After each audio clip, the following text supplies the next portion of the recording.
शांति। Good morning everyone. मैं आशा Kalra soulful wisdom channel से आज एक और विषय के साथ आपके सामने हूँ और मेरा आज का विषय है सत्संग का महत्व। आप सत्संग में जाते हैं, आपको कुछ समझ में आता है, नहीं आता, लेकिन फिर भी आप कुछ ना कुछ प्राप्ति करके आते हैं। तो देखते हैं क्या है, क्योंकि सत्संग की महिमा ही ऐसी है, उस जगह की वाइब्रेशंस ही ऐसी है। एक संत की कथा में एक बहरा आदमी सत्संग सुनने रोजाना आता था। वो एक शब्द भी सुन नहीं सकता था क्योंकि वो बहरा था। किसी ने संत श्री से कहा, बाबा वे जो वृद्ध बैठे हैं ना, वे कथा सुनते और सुनते हंसते हैं, पर वे तो बहरे हैं और वे सुन ही नहीं सकते। तो बहरे मुख्यतः क्या है, 2 बार हंसते हैं। तो कथा सुनते सुनते जब सभी हंसते हैं तो वो भी हंस पड़ते हैं, या फिर वो अनुमान लगाकर समझते हैं किसी बात को और फिर अकेले में हंसते हैं। बाबा जी ने कहा, जब वो बहरा है तो कथा सुनने क्यों आता है? रोज एकदम सही समय पर पहुंच जाता है, चालू कथा से उठकर भी नहीं जाता। ऐसा भी नहीं होता कि वो चला जाए, घंटों बैठा रहता है। बाबा जी सोचने लगे कि बहरा होगा तो कथा सुनता नहीं होगा, और कथा अगर नहीं सुनता होगा तो रस नहीं आता होगा, और अगर रस नहीं आता होगा तो यहाँ बैठना भी नहीं चाहिए ना, चले जाना चाहिए। यह जाता भी नहीं है। बाबा जी ने उस वृद्ध को बुलाया और उसके कान के पास ऊंची आवाज में जाकर कहा, कथा सुनाई पड़ती है? उसने कहा, क्या बोले बाबा, क्या बोले महाराज?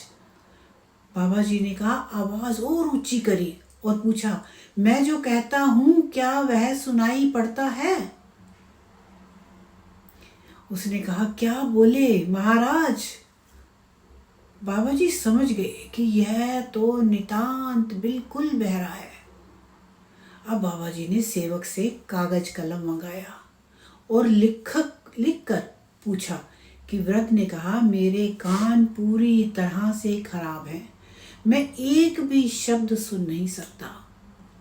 कागज कलम से प्रश्नोत्तर शुरू हो गया।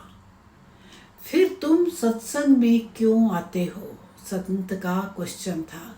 बाबा जी, सुन तो नहीं सकता हूँ, लेकिन यह तो समझता हूँ कि ईश्वर प्राप्त महापुरुष जब बोलते हैं तो पहले परमात्मा में डुबकी मारते हैं।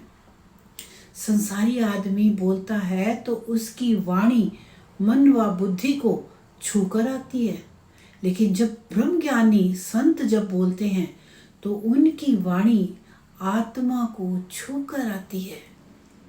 मैं आपकी अमृत वाणी तो नहीं सुन पाता हूँ, पर उसकी तरंगे अनुभूति मेरे शरीर को स्पर्श करते हैं तो रोम रोम पवित्र होने का आभास होने लगता है। दूसरी बात, आपकी अमृत वाणी सुनने के लिए जो पुण्य आत्मा लोग आते हैं यहाँ पर, उनके बीच बैठने का पुण्य भी मुझे प्राप्त होता है। कितनी बड़ी बात कही। बाबा जी ने देखा कि ये तो ऊंची समझ के धनी है।